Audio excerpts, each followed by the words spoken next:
حضرت ابراہیم کی بندگی عروج پہ ہے، اسی لیے داتا صاحب نے کشف المعجوب میں لکھا ہے حاجی حج کرتے ہیں مقام ابراہیم پہ آ کے طواف کے بعد نفل پڑھتے ہیں، پتھر پہ حضرت ابراہیم کے قدموں کا نشان ہے، اسے کہتے ہیں مقام ابراہیم۔ حضور داتا صاحب رحمۃ اللہ تعالی علیہ فرماتے ہیں یہ ان کے قدموں کا مقام ہے، جسے تم مقام ابراہیم کہتے ہو یہ قدموں کا مقام ہے، ذرا یہ دیکھو ان کے دل کا مقام کیا ہے۔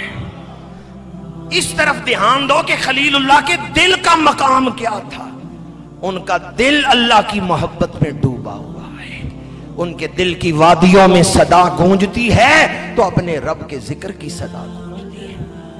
قد صدقت الرؤیا انا کذالک نجزی المحسنین، فرمایا ہم اسی طرح نیکوکاروں کو اجر دیتے ہیں۔ وفدیناہ ان ھذا لہو البلاء المبین، یہ بہت بڑی آزمائش تھی، جسے اللہ کہہ رہا ہے یہ بہت بڑی آزمائش تھی، وہ کتنی بڑی آزمائش ہوگی۔ اور پھر فرمایا کہ ہم نے ایک بڑی قربانی کے بدلے ابراہیم کا فدیہ دیا ہے، ایک بڑی قربانی کے ذریعے۔ مفسرین نے لکھا ہے کہ اس وفدیناہ بذبح عظیم، اس ذبح عظیم سے ایک تفسیری قول یہ ہے کہ امت مسلمہ کی قربانیاں مراد ہیں۔ آج ہم جو قربانیاں دے رہے ہیں اس قربانی کی یاد میں صحابہ کرام نے عرض کیا، حضرت زید بن ارقم رضی اللہ تعالیٰ عنہ سے حدیث پاک مروی ہے، یا رسول اللہ ما هذه الاضاحی، یا رسول اللہ یہ قربانیاں کیا ہیں؟ قال سنت ابیکم ابراہیم، فرمایا یہ تمہارے باپ حضرت ابراہیم کی سنت ہے، ان کا طریقہ ہے۔ قالوا فما لنا فیہا یا رسول اللہ صلی اللہ علیہ وسلم، صحابہ نے عرض کیا یا رسول اللہ قربانیوں میں ہمارے لیے کیا ہے، یعنی اجر کیا ہے، ثواب کیا ہے؟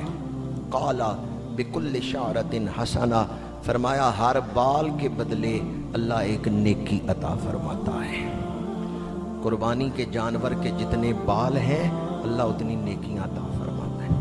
صحابہ نے عرض کیا دمبے میں تو اون ہوتی ہے، یعنی بہت زیادہ بال ہوتے ہیں، میرے آقا کریم نے فرمایا ہر بال کے بدلے اللہ نیکی عطا فرماتا ہے۔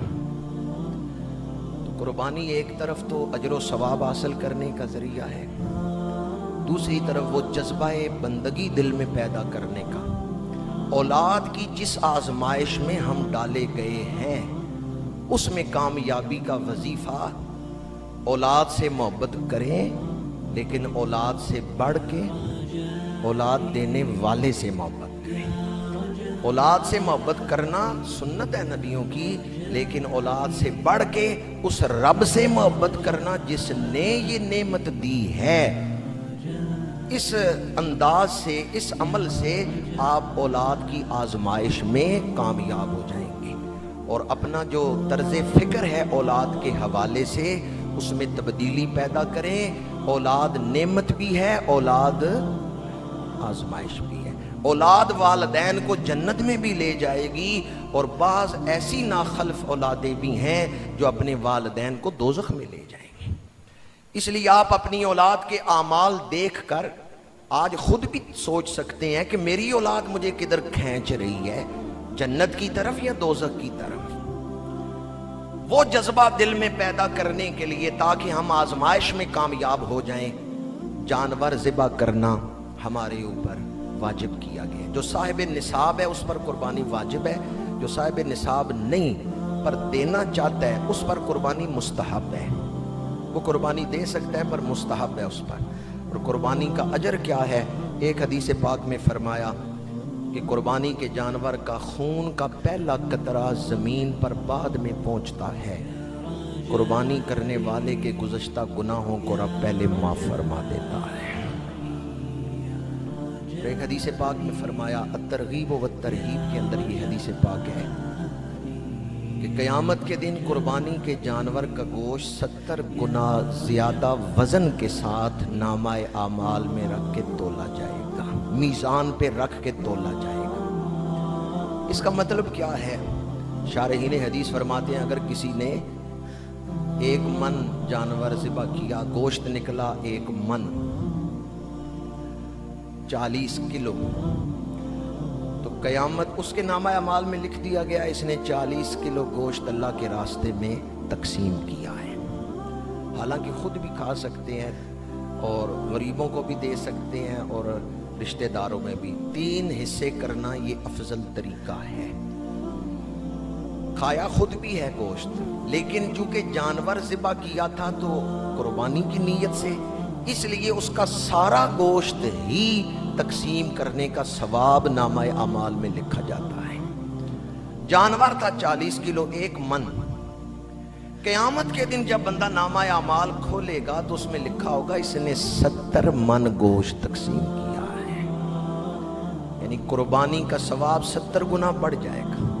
وہ گوشت جو آپ نے تقسیم کیا اس کے دنیاوی وزن کے مطابق میزان پہ نہیں تولا جائے گا، میزان پہ 70 گنا بڑھا کے تولا جائے گا۔ اس لیے ایک دوسری حدیث پاک میں فرمایا کہ قربانی کے جانور دوزخ میں جانے سے رکاوٹ بن جائیں گے، یہ قربانی کرنے والے کو دوزخ کی طرف نہیں جانے دیں گے، یہ دوزخ میں اور اس مومن کے درمیان دیوار بن جائیں گے، رکاوٹ بنیں گے، یہ دوزخ کو اس مومن کی طرف نہیں بڑھنے دیں گے۔ اور ایک حدیث پاک میں فرمایا سمنوا ضحایاکم فإنھا علی الصراط مطایاکم، فرمایا قربانی کے جانوروں سے محبت کرو، انہیں خوب کھلاؤ پلاؤ، یہ پل صراط پہ تمہاری سواریاں بنیں گی۔ کچھ لوگ اپنی قبروں سے اٹھیں گے قیامت کے دن تو ان کے لیے سواریاں حاضر کی جائیں گی، وہ ان سواریوں پہ بیٹھ کے حشر کے میدان میں آئیں گے، وہ پل صراط سے گزریں گے سواریوں پہ بیٹھ کے۔ تو قربانی کے جانور اس دن اہل معاشر کے لیے جنہوں نے دنیا میں اللہ کی رضا کے لیے قربانیاں دی ہیں، یہ قربانی کے جانور ان کے لیے سواریاں بنیں گے۔ اس پر ایک نقطہ عرض کر رہا ہوں، جس جانور کے ساتھ آپ کا تعلق اللہ کی رضا کے لیے ہے وہ جانور قیامت کے دن فائدہ دے گا۔ کس کا تعلق فائدہ دے رہا ہے؟ جانور کے ساتھ تعلق ہے کہ اسے آپ نے ذبح کیا ہے، اس کو پالا ہے، اس کو اچھا کھلایا ہے، کس کے لیے؟ اللہ کی رضا کے لیے۔ جانور کے ساتھ تعلق اللہ کی رضا کے لیے ہے، یہ تعلق فائدہ دے گا۔ تو اگر کسی ولی کے ساتھ تعلق ہو اللہ کی رضا کے لیے،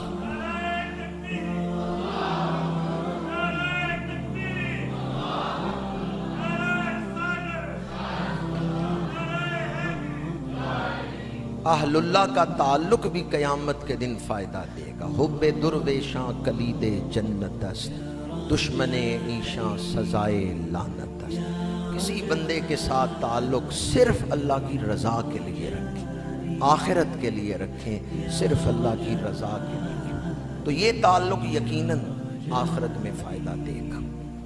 میں اپنی گفتگو کو ان الفاظ پر سمیٹتا ہوں۔ قربانی کے 3 ہی دن ہیں، 10، 11 اور 12 ذی الحج۔ دن 3 ہیں، راتیں 2 ہیں، یعنی 13 ذی الحج کی مغرب سے پہلے پہلے آپ کے پاس وقت ہے جانور ذبح کرنے کا، اور درمیان کی 2 راتیں بھی ہیں۔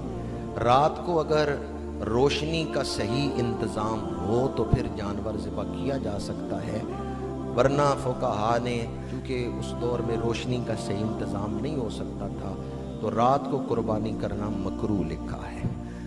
اس لیے بہتر یہ ہے کہ دن کو ہی قربانی کریں۔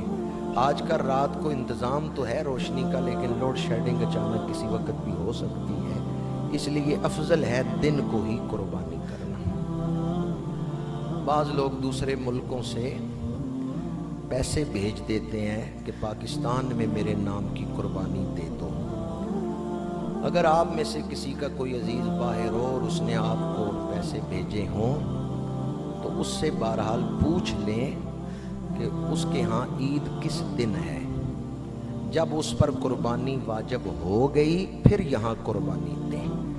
ایسا نہ ہو کہ ادھر ابھی عید کا دن شروع ہی نہیں ہوا، قربانی واجب ہوتی ہے جب عید کا دن شروع ہو جاتا ہے، پھر قربانی واجب ہوتی ہے۔ تو جس نے آپ کو قربانی کے لیے وکیل بنایا ہے کہ میری طرف سے قربانی دو، پہلے اس پر قربانی واجب ہونا ضروری ہے، تو اس کے لیے وقت شروع ہونا جو ہے وہ ضروری ہے۔ جب تک اس ملک میں عید کا دن شروع نہیں ہوا ادھر پاکستان میں آپ اس کی طرف سے قربانی نہ دیں۔